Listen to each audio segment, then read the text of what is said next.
Do you ever feel like you're working all the time, but you just don't seem to be getting closer to your goal? Well, today I wanted to talk about a passage from the Maxwell Daily Reader, one of my favorite books in the whole wide world by my absolute favorite author in the whole wide world, John Maxwell. In fact, we named our youngest Maxwell after John Maxwell. That's how much I love him. And his daily reader is 365 days of great leadership passages from a collection of all of his books that he's written.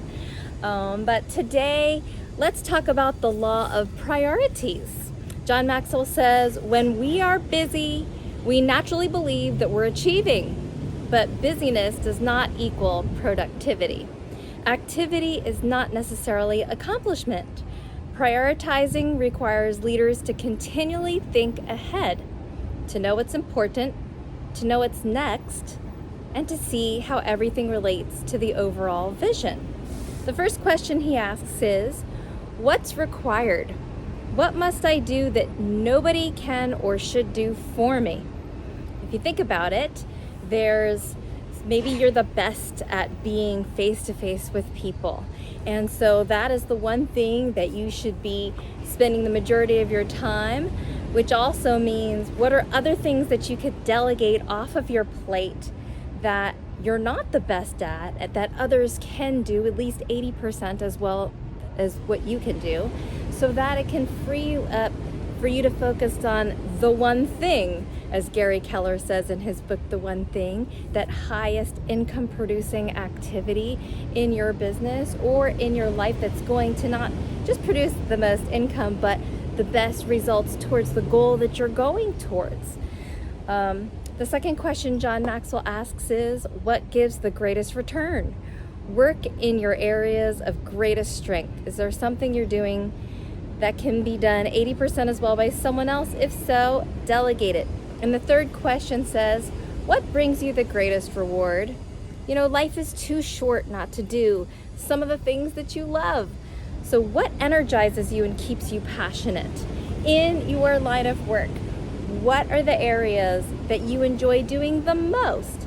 And if you can still get paid to do those things and not have to spend as much time doing the things that make you miserable or that you don't really like as much, well, then use your time on this earth doing those things that call to you, that speak to your joy, that make you happy.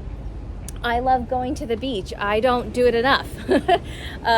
We recently moved a little inland to get into the quiet mountains, which we love, and have more space and a yard for the kids, but at the same time we're farther away from the beach, and so I need to be intentional about making sure that I get to the beach as much as I possibly can.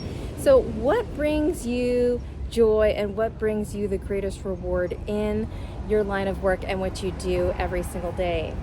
So today, give your time only to the things that pass that requirement, gives you the best return and your reward.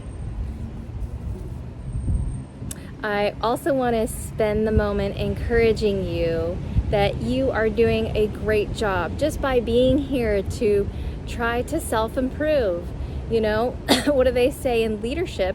If you're not growing, then you're not growing. If you stop focusing on listening to positive audios, if you stop focusing on trying to get better, then we don't get better. We naturally sour, or just like a fruit over time spoils. And so we want to constantly be working on ourselves and how we can get better. And in the great words of Craig Groeschel, when the leader gets better, everything gets better. I love you. Have a great day and see you tomorrow.